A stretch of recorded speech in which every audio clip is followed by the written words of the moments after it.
Hey guys, and welcome back to this channel. In this video I'll be showing you guys how you can create a tunnel text effect on Illustrator. I'm just going to create a square here, and I'm just move it here, and I'm just going to copy and paste it in place, and I'm just going to move it down a little bit like that, and then I'm just going to add in a text here. You can add in any text you want. I'm just going to type in the word tunnel, and I'm going to use this font. Maybe you can again use any font that you like. Right click, and then you are going to create outlines.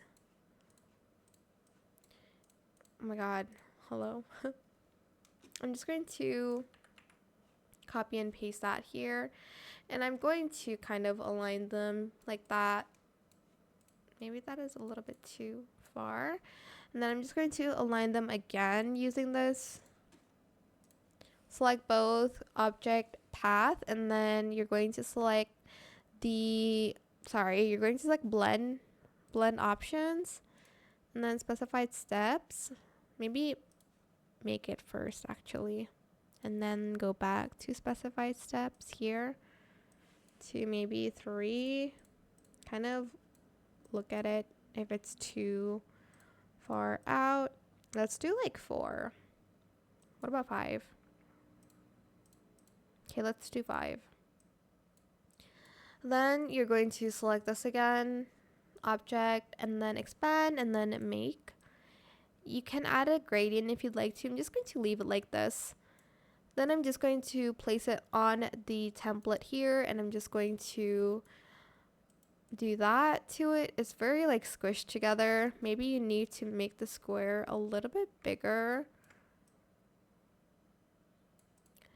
And then you're going to select this, and you're going to select that, and then we're going to want to put that like that.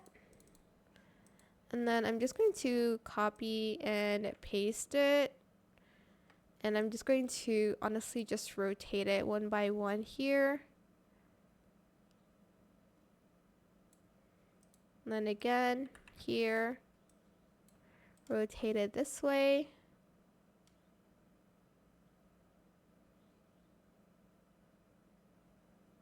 Maybe move it a little bit to the side there.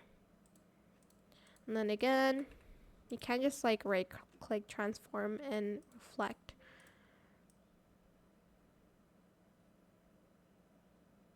Right, let me just actually just rotate it. Oh, it's this same. I'm just going to add more spacing to some of the letters here so they don't collage that much to each other. Like that. I'm just going to remove these squares here. Oops. Like so, and voila, that is it. I hope it was helpful for you guys. Don't forget to like, comment, share, and also subscribe to this channel if you haven't done that already. If you have any more questions about this video, just leave it in the comment section down below. I will try my best to answer them all for you guys. And if you found this video helpful, please click the thanks button as well. That is it for this video. Thank you so much for watching. Bye.